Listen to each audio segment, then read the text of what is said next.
The Sneetches and Other Stories by Dr. Seuss.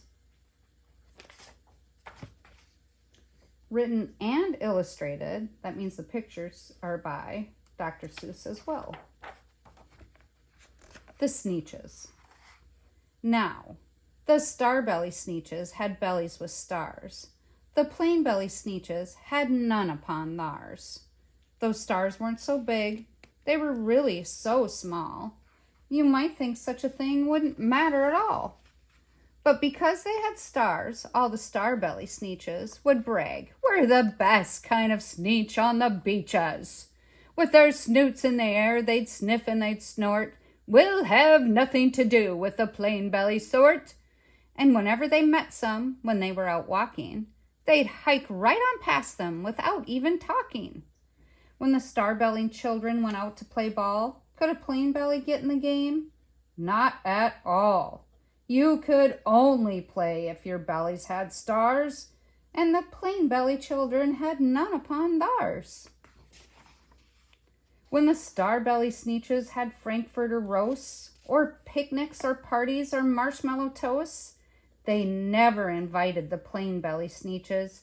They left them out cold in the dark of the beaches. They kept them away, never let them come near, and that's how they treated them, year after year.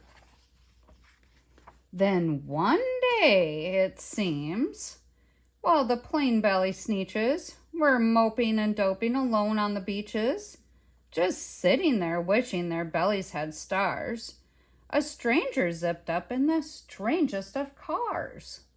"My friends," he announced in a voice clear and keen, "my name is Sylvester McMonkey McBean, and I've heard of your troubles, I've heard you're unhappy, but I can fix that, I'm the fix-it-up chappie.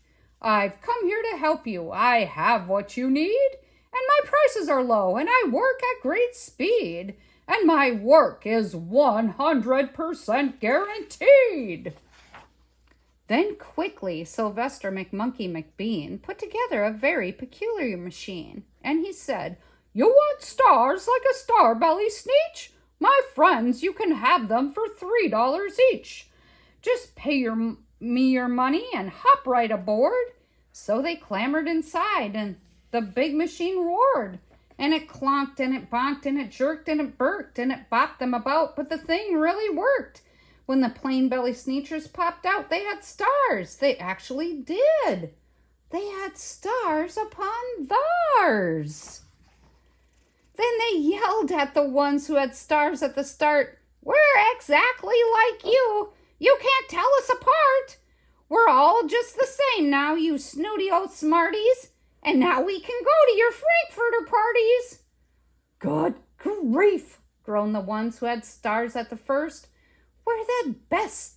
We're still the best Sneetches, and they are the worst. But now, how in the world will we know," they all frowned, "if which kind is what or the other way around?" Then up came McBean with a very sly wink, and he said, "Things are not as bad as you think. So you don't know who's who. That is perfectly true. But come with me, friends. Do you know what I'll do?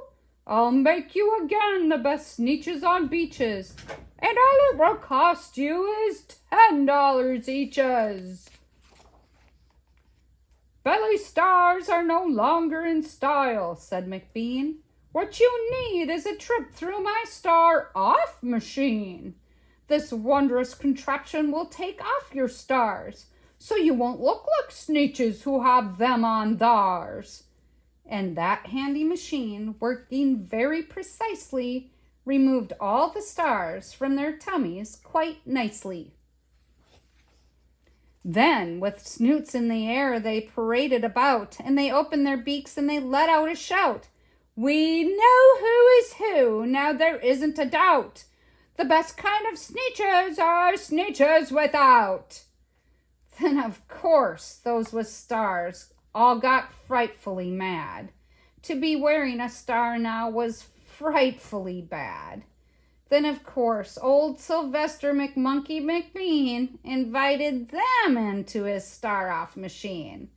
Then, of course, from then on, as you probably guess, things really got into a horrible mess. All the rest of that day on those wild screaming beaches, the fix-it-up chappie kept fixing up Sneetches. Off again, on again, in again, out again. Through the machines they raced round and about again.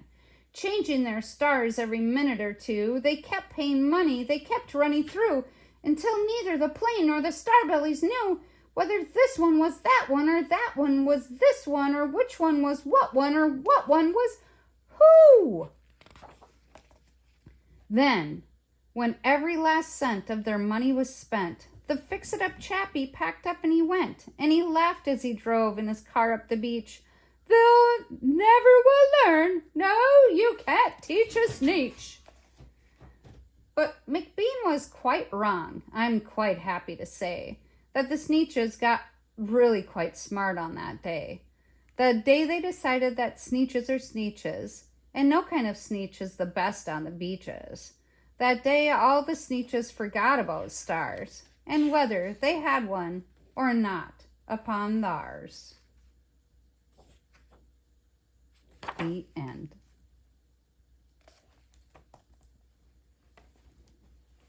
What do you think, Pippi? Was that a good one? Was that a good story? Did you like it? Yeah? Was it good? Come here. Let me know. Was it good? Was it a good story? Do you have a belly? Do you have stars on your belly? No, you don't. No, you don't. Oh, at least he came to give you a little kiss. Yeah, at least he came to give you a little kiss.